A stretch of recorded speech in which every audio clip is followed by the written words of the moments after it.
Hi there, folks. Welcome to WP-Tonic. This is show 201.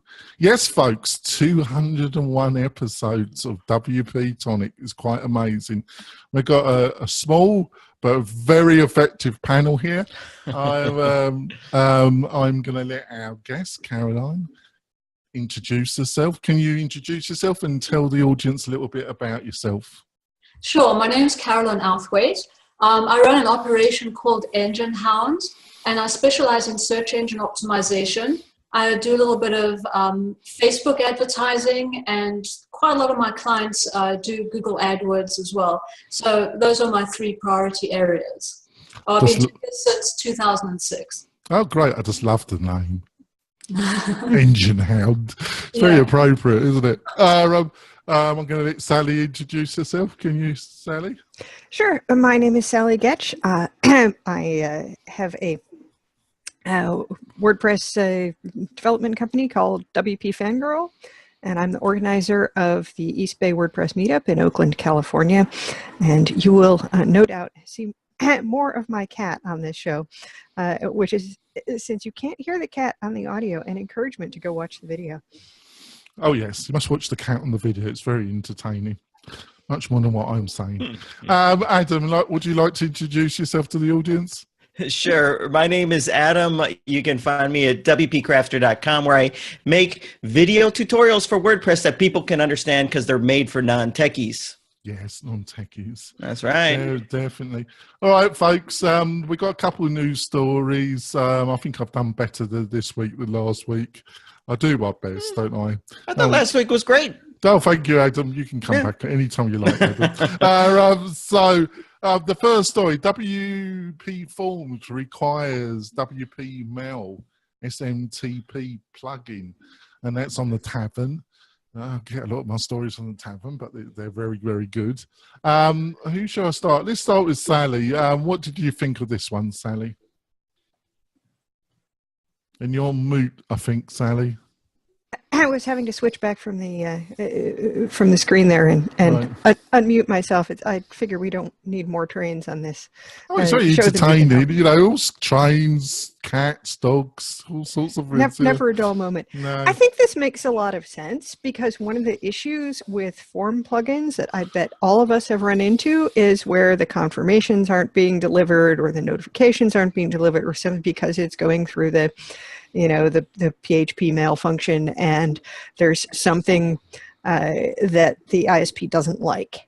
So, combining or at least owning both the SMTP plugin that will make sure that your form is going out through a real mail server, and the form plugin is a highly logical thing to do. It certainly is. What did you think about it, Adam? And what's your experience of trying to get mail delivered through WordPress? Well, you have to have one of these plugins if your website's going to send an email via contact form. I kind of have a hard time with this concept, not with, someone buying a plugin. That's awesome. But I kind of think WordPress should have an add-on package itself, where you can click on it and it says, is your website going to send emails? Yes, click here, and then it will download and add that for you, because WordPress can't send an email and have it end up in an inbox without an SMTP plugin. I mean, this is 2017. This isn't like 2005 where you could send, 100,000 emails and everybody gets it because no one knows about spam and there's no filters. You can't send an email through WordPress without it going to a spam filter without an SMTP plugin. I'd like a little, let's, anyways, I know WordPress, you got to keep it lean. Not every website has a contact form, but just about every website does have a contact form. Why doesn't WordPress have an add-on panel and you can just click on what you need, like that and other things? Or you know what they'll do? They'll probably toss it in a jetpack. But anyways, about the acquisition, it has to be for users, right? It has to be for exposure, visibility, and users, because is it really that hard to make one of these plugins? I mean, isn't it just a couple snippets of code? I think it's a little bit more complicated than that, looking at some of them. But there we go. Caroline, what's your feeling about the article? Well, sure, it's kind of out of my area of expertise. When I handle things like emailing programs and stuff like that, I always approach it from an optimization point of view, not from a technical plugin point of view. So I don't think I can bring much to this particular part of the conversation, unless you want to talk about, optimizing for email. We can go anywhere you want, Caroline. We'll be noted to go down many roads on this show. Okay. Well, as Adam mentioned, spam. One of the things that I always look out for is not writing spammy subject lines, because that is what is most likely to get your email message caught in spam. When you're using things like words like free, discount, save money, download this, those are all trigger words that are going to flag your message as being spam. And whether you're doing it through an email client or WordPress or whatever, those things are going to catch you up every time. So you want to talk to your audience very honestly and leave out the trigger words. Yeah, I think that's fantastic advice, actually. Another thing, folks, is the world of email has changed quite a lot. Almost all our clients that we help, me and John help out, we highly recommend that they don't use the hosting provider's email service. They either go with Microsoft or they go with Google Apps, where it's a custom domain, and they handle the email. You do need access to the domain name where it's parked, because you've got some work to do there with pointing. But we strongly advise that, and a lot of managed WordPress hosting now, Sally, don't include email, do they? Indeed not. They've decided, they're focusing on hosting, and you can get your email somewhere else. And in fact, if you're dealing with corporate clients, they probably do have their email managed somewhere else. They're using Office 365 or even Microsoft Exchange or something like that. And I've read a lot of articles over the years about the value of separating your email host from your web host, partly, to make sure they don't both go down at the same time. But then also there's, migrating email, if you've ever done it, is a large pain in the patootie. So if you don't have to migrate your client's email just because you're putting their website on a better host, it's definitely a good thing. Yeah, I would strongly advise that you keep your email. It's one of the two things I would strongly advise people is to keep your domain name separate from your hosting company, and to keep your email separate as well. Do not use, if you're not utilizing a managed hosting company like WP Engine and one of their competitors, is keep your email separate, because cancelling an account and then trying to transfer the email and then approaching the hosting company that you've cancelled with can be extremely interesting. It also doesn't mean it will end all your problems, because the way that, especially Google, the way they handle email, they don't use actual folder structure with their application. It's actually a tagging system, and they use technology to kind of show you a folder structure that doesn't actually exist. So that's one of the reasons why it doesn't work out. Get back onto the business side of it. I think it's interesting, that the actual developer for the plugin said that he had left the WordPress community, and it was looking like it was going to need a major update, and he wasn't that motivated to do it. So I think that's a common theme, isn't it, Sally? You're mute. Sorry, I do think it's it's good that there are people who will take over plugins that lots of folks use, so that even if the original developer doesn't want to keep doing it or can't afford to keep doing it, this was a free plugin, then somebody else comes in and takes over it, and people still get to use it, and it's kept up to date. Yeah, I think that's great. I think we'll go on to the next story, which is a slightly larger one, but I think it touched on our main subject anyway. And that's from Smashing Magazine, creating better and faster and more optimized WordPress websites. So by our friend, Brian Lee Jackson. Exactly. The machine. Unfortunately, he was too busy to come on today. They probably had too much to write. I don't know how he does it all, Sally. He's like a machine, isn't he? So there we are. So, Adam, what did you think of this one? Wait a minute. I might be a little out of the loop here. Which article was this? Oh, well, I put it in our Slack channel. I'm sure it was there. Was it the WordPress optimization one? Right. Yeah. Oh, Lee wrote that? Mm-hmm. Yeah. No, not Lee. Brian Jackson. Okay, see. Yes, there's only one part different in their name. We have Lee Jackson in England and Brian Lee Jackson in California. It's a test, Adam. You know, if you had a late night, you probably is a little bit confusing. Yes, the trademark organization would advise you not to have names like this.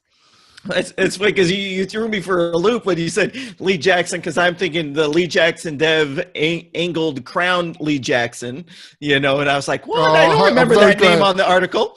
I'm very glad we have clarified this. Yeah, you guys. I was like, I'm sitting here thinking, don't ask me what I think, because I didn't read anything by Lee.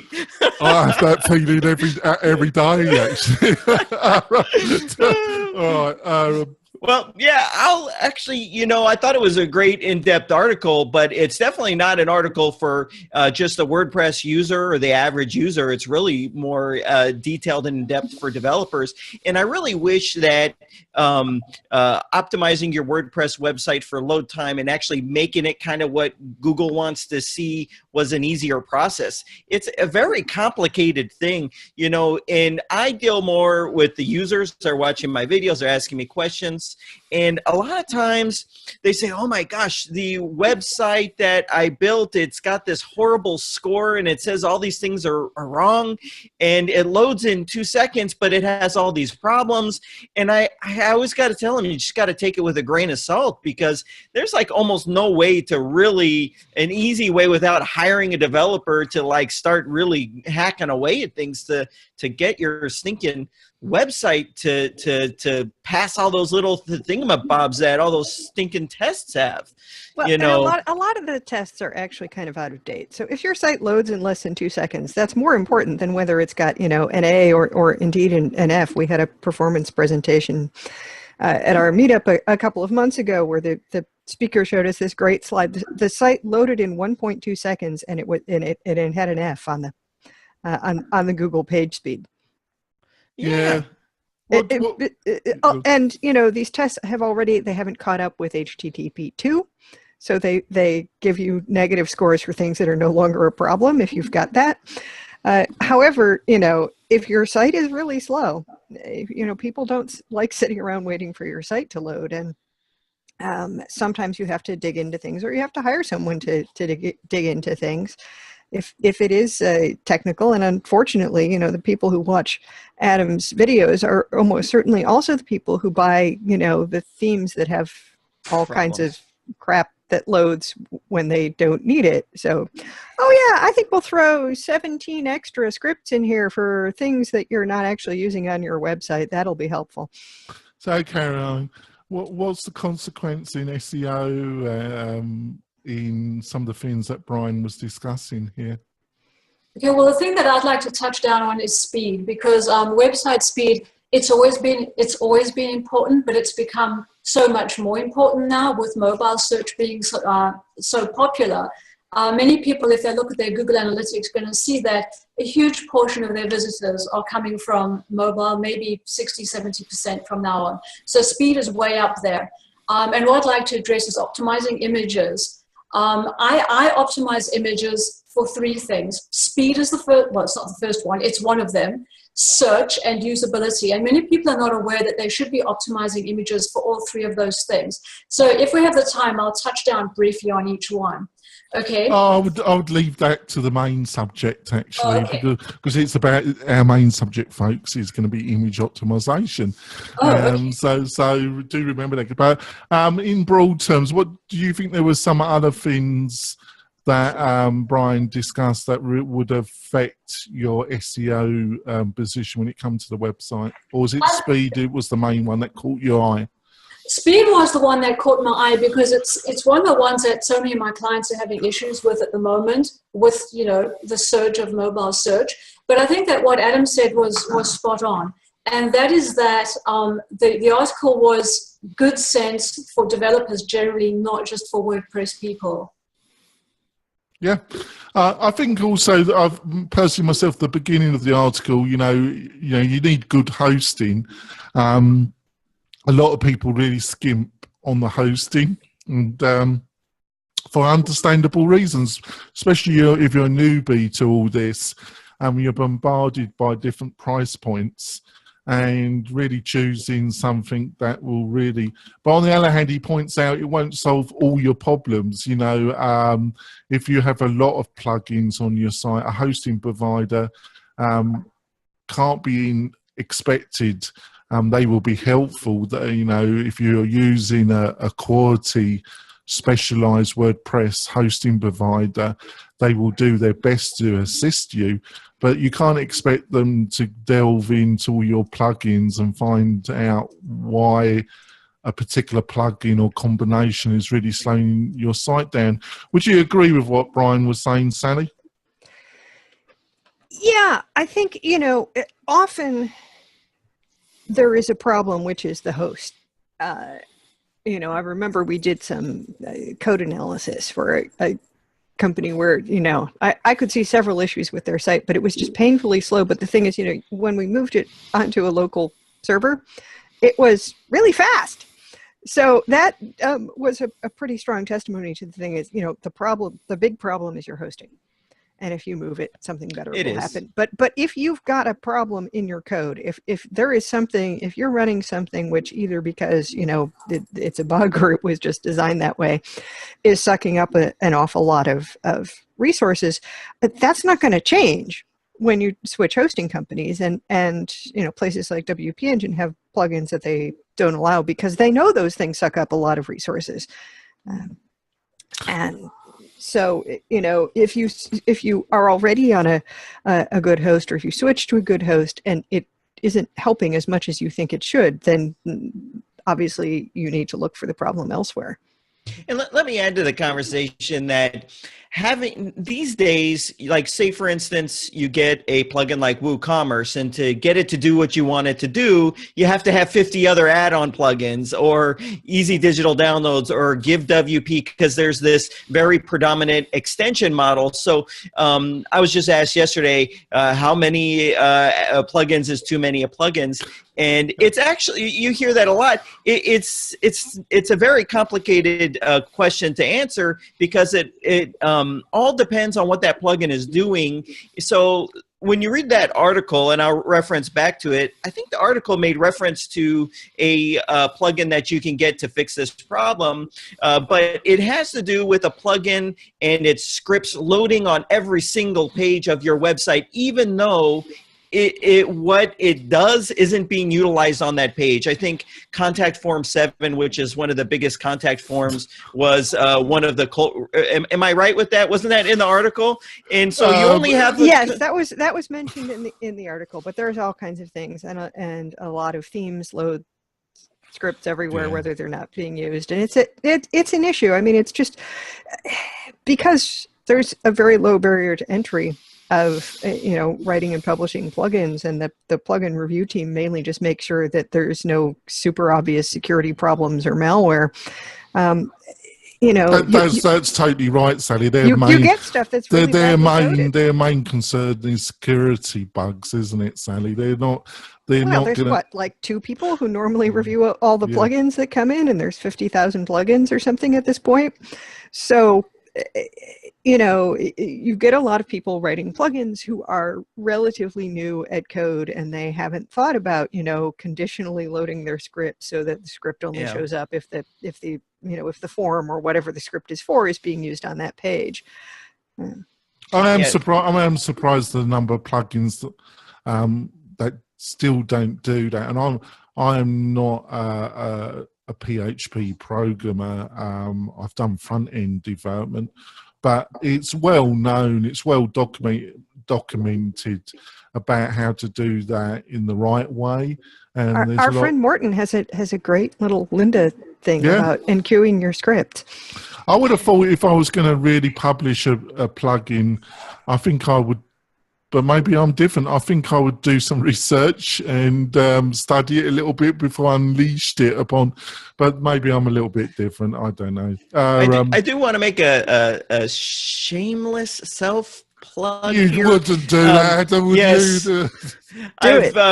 I've been working with a company called Brainstorm Force to create the best WordPress theme that anyone can have in terms of performance, and with the main goal of having it work with any of the different page builders. And it's WP-Astra.com. It was recently admitted to the repo about 2 weeks ago. So if you go to look at new themes and you type Astra, A-S-T-R-A, you might see my face there. But this theme is coded and designed to be the fastest, most lightweight, but equally beautiful theme that you can get. It's free. You can check it out right now. But every aspect of it is focused on speed and performance, but also having it look beautiful and working with your existing tools. You know, since we were talking about poorly coded plugins and themes, this is the guarantee is going to be it'll be the fastest theme or your money back, but it's actually free, so there's no money to give you back. And that's great. And to give a plug to Brian, even though he's not here, he's always offered me a lot of free advice.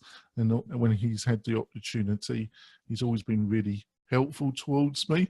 So just to point out, folks, it'll be in the show notes that him and his brother have just published a plugin that helps you identify things that might be slowing your site down.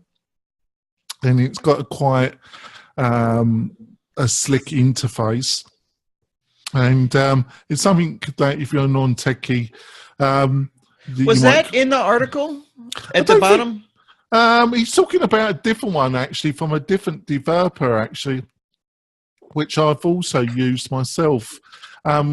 Gonzalez. Yes, how you've used that? Because I am very curious about that, because that seems to be, it solves a lot of problems, but you still have to know what the heck you're doing with it, because you need to not tell something to not load here, but if you do need it.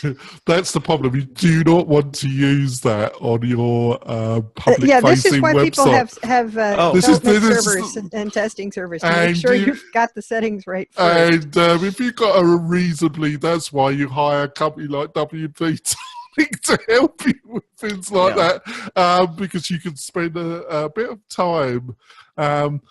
Yeah, I have used it myself and on other clients, and it does work. But there is a lot of it's not for somebody that's a beginner. Where the other plugin, which Brian and his brother have produced, is a more about certain scripts or certain things that that run in WordPress, which you really should switch off. And if you go into the config file and you know what you're doing, you can do that in code. But this provides an interface that allows you to do it. So, and funny enough, I got back, you know, he's also producing a theme that's aimed at a similar market to the one that you've just produced, Adam. So I think I think the good news is there's a few people looking at what you've done, which is identifies that you're on the right track there, really. So I think we're going to go for our break, folks. We're going to come back and we're going to go into our main subject, how to optimize your images, which is a big subject and an important one. We'll be back in a few moments, folks. We're coming back.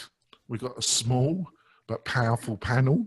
The other kitties are out roaming somewhere. Very bad of them. My beloved co-host is hard at work for me, slaving over code. So there we go. So we're on our main subject, folks, which is image optimization. And I'm going to go with Adam. So got any kind of plugins, advice, your experience about optimizing images with WordPress, Adam? Absolutely. And this is a huge area, because what happens is, for the normal user that's using WordPress, they want to go get an image. If they are familiar with some of the free stock photography or even the paid stock photography places, you just download it, but you don't realize it's way bigger than what you need. Yes, way bigger, and in dimensions, but then also the size will be like 5 megabytes or 10 megabytes, some crazy amount. Oh, at least. And at least you Yes, don't when need they're that. not Let's just uploading go for it. straight from their 20 megapixel camera. Oh, exactly. That's the other one, right? You just downloading, we've got these high quality images, but so the two things you need to be aware of. And actually I've been meaning to, kind of have create some kind of an authoritative guide.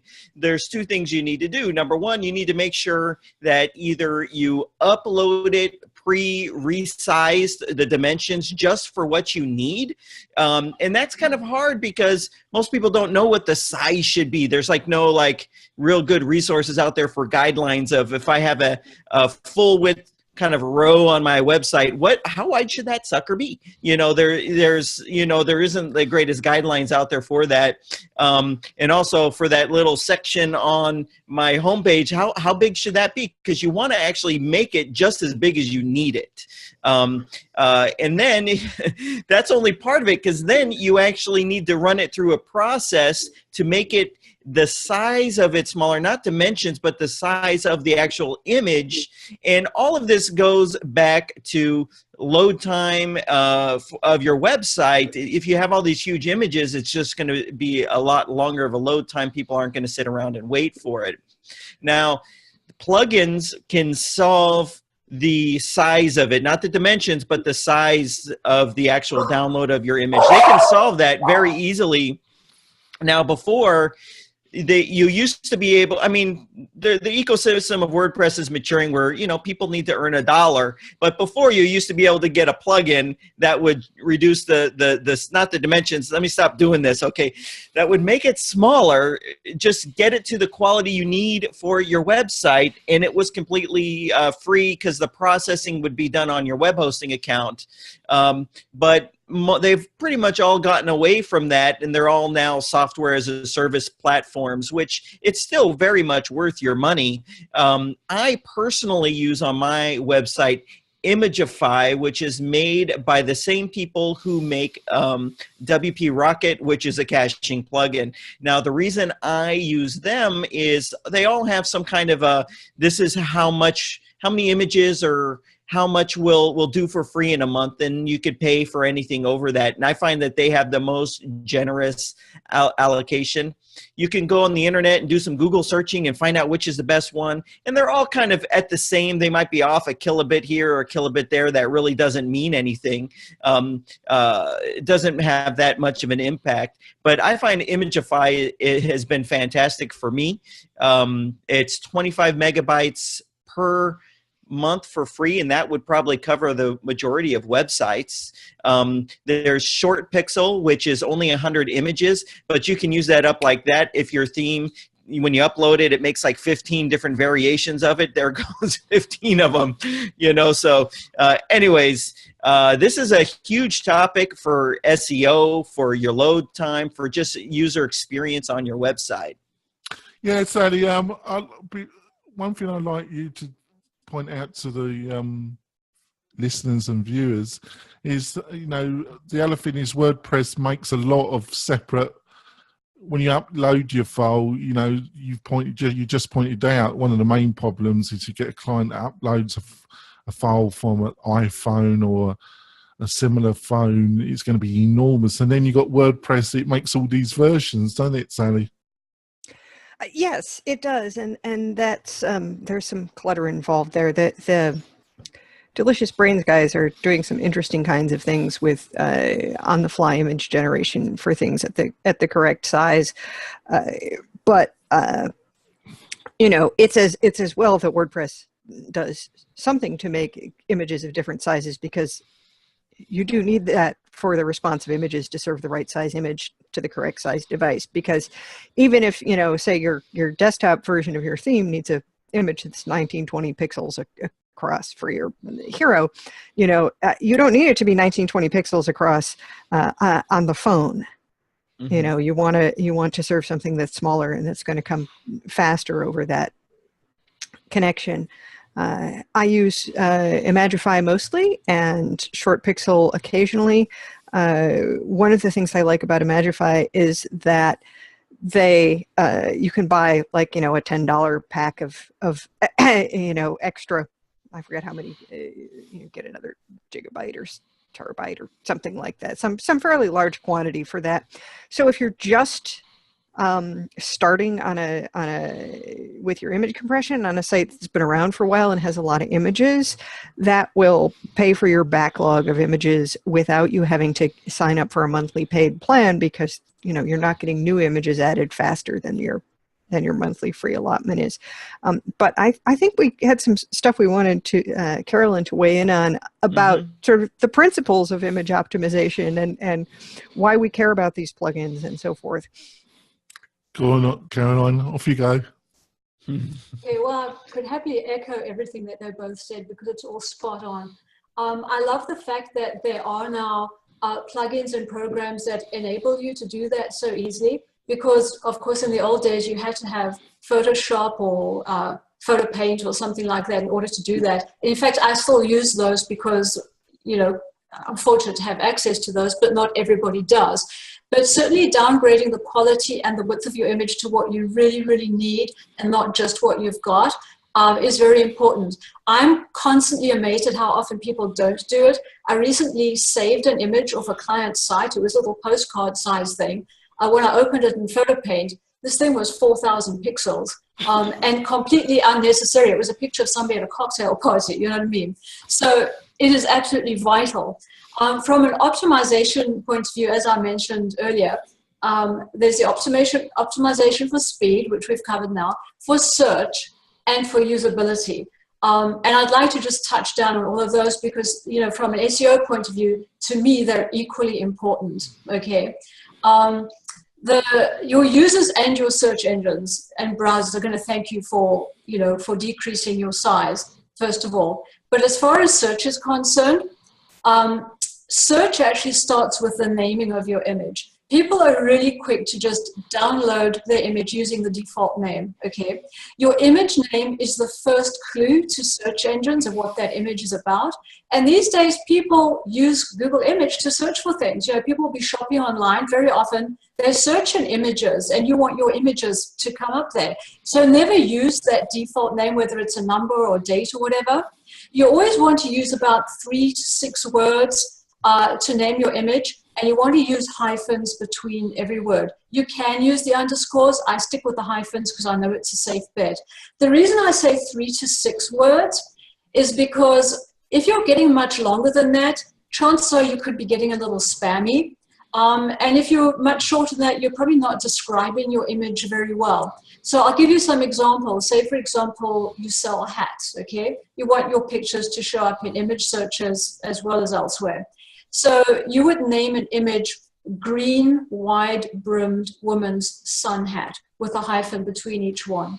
That way, Google and people know exactly what it is you have on offer, and it's not spammy. You haven't just loaded it up with names. A spammy name would be something like woman's hat, green hat, sun hat. You know, you're just cramming keywords and search words into that name. That's a bad thing. Denim, New York, Yankees, cat.jpg or PNG or whatever. So you're being really descriptive, and those are the kind of words that people will search for. So that gives your picture a way better opportunity of showing up in images. The next thing is the context.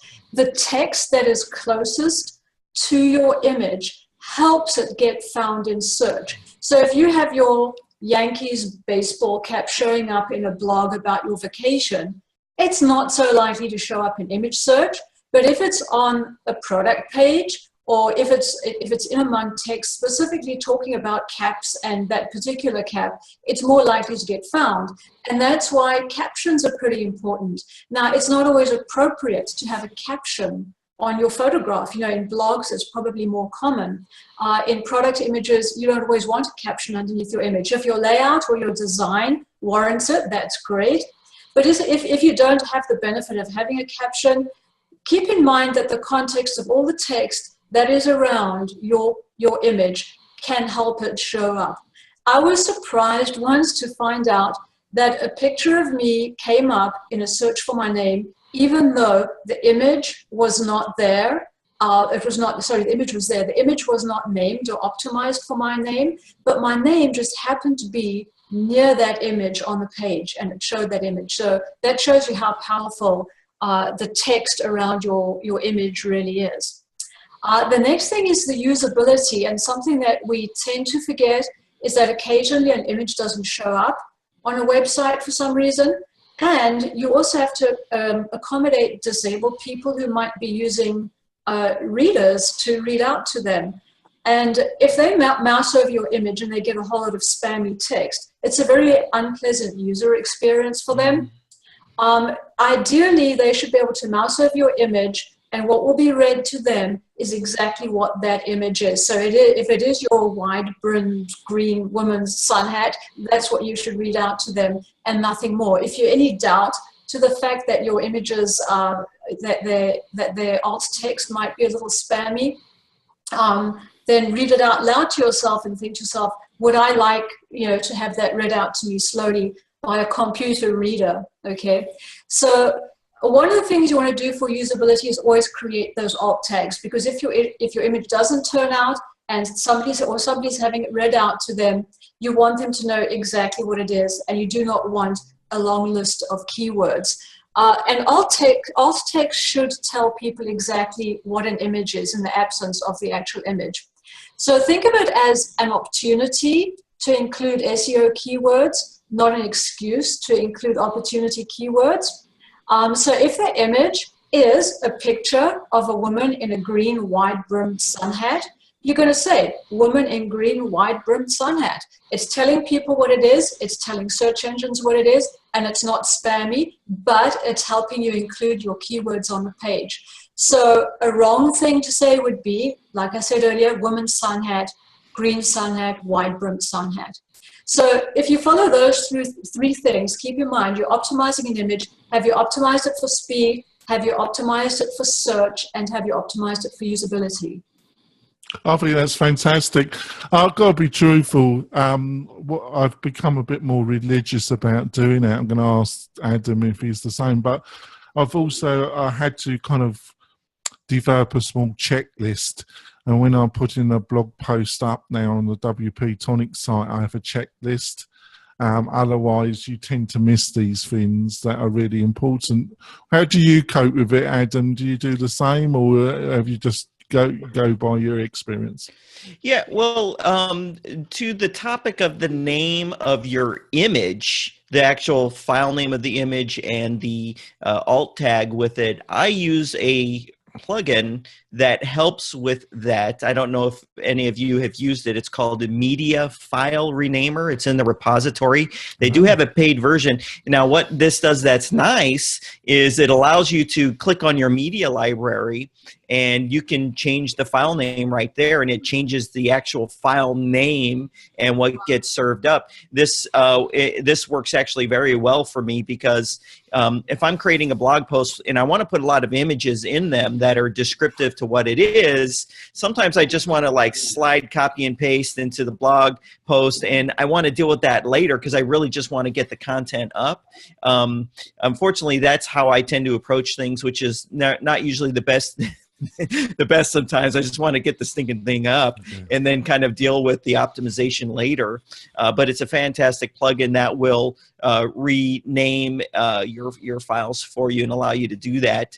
But yes, I do have a list of things that I need to make sure I do, but I don't ever want to be so much of a perfectionist that I don't actually get it done. I want to get it up and then fix it later. Yeah, I think it's just easy to really forget about the images, Yes. that bit, and I was as guilty as most of when it came to that. Actually, it was a great tip, Caroline, that you use hyphens in. That's one thing I have been renaming the imaging, but I probably haven't been concentrating enough on renaming them with a description. They have been concentrating on the alt text. To get back to, because there's all these services like Adam and Sally have been talking about that you can use, but I actually use a desktop application on my Mac called Image Optin. It's free, and it does a really nice job of reducing file size. Another factor you're probably not aware of is that your images have a lot of what they call meta tagging, which is basically a lot of digital cameras actually put the name of the person that took the photo, the time the photo was taken, its location, where it was taken, and that's all extra information which you probably don't need. And a lot of these online services and this actual free Mac, unfortunately it's Mac only, but I'm sure there's similar ones for the PC, it strips that meta information out of the image. It doesn't reduce the quality of the image, which can be a concern. It just removes all this metadata, and you can get a reduction of on average between 15 and 20% by just using that application. Do you use something similar, Sally, or do you just rely on plug-in solutions? Well, so here's the thing. When it's my stuff that I'm doing, I'm usually cropping stuff to the correct dimensions in Photoshop and exporting and compressing. And most of those, like, the Photoshop export, say for web stuff, a lot of that will remove the EXIF data and other things that you don't necessarily need anyway. And plugins like Imagify have an option to sort of check, do you want to keep this or not? Because maybe if you're a photo blog, you want to include that information because people care about your camera settings and those things, but otherwise probably they don't, and you don't need it, and you can save the space. But one of the things that I like about these plugins is that, if I'm not the one who's going to be uploading the stuff, if my client is going to be doing it, then you can set it so that it will, many of them will let you say, give them a maximum dimension for cropping the images, removing the metadata, compressing it to a certain point, because I don't think there are any of my clients that I could reasonably expect to be doing all that to their images before they upload them. And I might or might not be able to train them to use file names. I have to say, I'm relieved to hear from Carolyn that, a file name as long as 6 words is okay, because one of the issues I have is trying to make something both descriptive and short. I am always renaming these files as I'm, exporting them and uploading them. But, a 1 or 2 or 3 word name doesn't necessarily encapsulate it, or doesn't necessarily differentiate it from another picture of a fairly similar item. So, it's good to know that it's okay to give it a longer name. Yeah, I think that's fantastic. The other thing I would give a little bit of advice to folks around imaging, it's not absolutely linked to optimization, either around SEO or file size, but it's just a useful little bit of information, especially with non-profit organizations. They do what Adam says, and also Caroline, they do a Google search, image search, and then they right-click and they download the image, and then they put it up on their website. And then they get a letter from Getty Images wanting like $2,500, and they keep getting letters from Getty. I'll just point out to folks, obviously, it's a bit, if somebody's got an image and they're utilizing WordPress,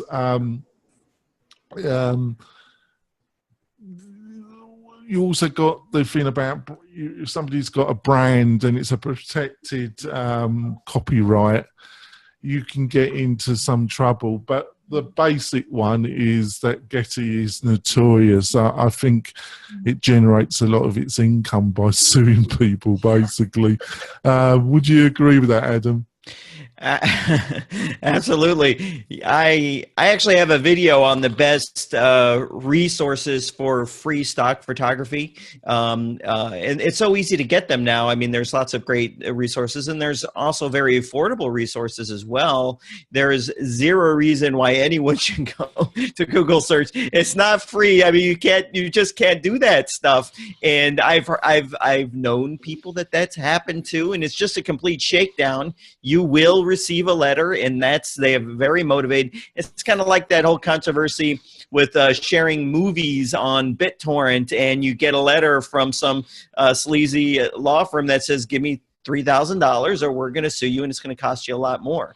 And you know, that does happen. Never, ever, ever, ever do that. You'd like to name some of the resources online that you use to get images from? Yeah, well, actually, I personally am mostly using Stock Unlimited it's Stock Unlimited because they have like an all-you-can-eat plan. It's like super cheap. They used to sell lifetime plans. Now it's like for 3 years, it's like $80, and you can download as much as you want, and it's very high-quality images. So I've been using that personally, but there's, Pixabay. I don't really like Pixabay as much, but there's Pixabay. There's, I think the higher quality one is called Pexels, P-E-X-E-L-S or something like that. And when you're going to these sites, they kind of all start to interlink. So you can get some really high quality images. I would avoid, what's that really expensive one where every image is like $100? I forget. Oh, I know the one. Stock something. I think it's stock photo. iStock is pretty expensive. Yeah, there's, there's been a lot of consolidation and things like, I for years was very keen on Dollar Photo Club, and Adobe bought them out.